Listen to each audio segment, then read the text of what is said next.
খুব গুরুত্বপূর্ণ যেটা সোকল বডি অয়েলকে বদলে ফেলে আয়ুর্বেদ চিকিৎসা বিজ্ঞান বলছে তিল তেল আমাদের স্কিনের জন্য সর্বোৎকৃষ্ট।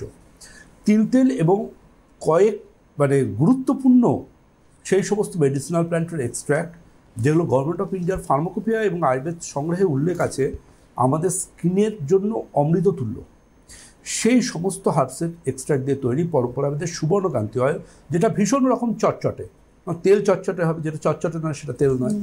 তো সুবর্ণকান্তি অয়েল ফুল বডি স্কিনে মাসাজ করতে বলবো দিনে 2 থেকে 3 বার। এটা ড্যান্ড্রফ থাকলে স্ক্যাল্পও ইউজ করা যায়।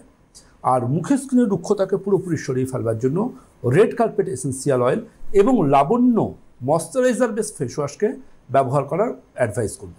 রেড কার্পেট এসেন্সিয়াল অয়েল এবং তার পাশাপাশিভাবে আমরা সুবর্ণকান্তি অয়েল ব্যবহার করব। এর বাইরে স্ক্রাবিংটা ইম্পর্ট্যান্ট, যে স্ক্রাবিংটা হবে Angashri cream bases scrubber. Angashri cream bases স্ক্রাবারটা আপনার স্কিনের মধ্যে খুব ভালো রকমভাবে আপনার স্কিনের রুক্ষতাটা সরাতে ও কাজ করবেই করবে। এর পাশাপাশি থাকবে কিন্তু আমাদের রূপশস্যী মাসাজ ক্রিম, যে ক্রিমটা ব্যবহার করার পদ্ধতি একটু হালকা মাসাজ করে, যেটা আপনার ত্বকের জন্য ভীষণ উপকারী। সেই রূপশস্যী মাসাজ ক্রিম আমরা অ্যাডভাইস করব। আর এর পাশাপাশি অবশ্যই নিমচন্দন cream, all day care, all night care তো থাকবেই। অনেক ধন্যবাদ আপনাকে।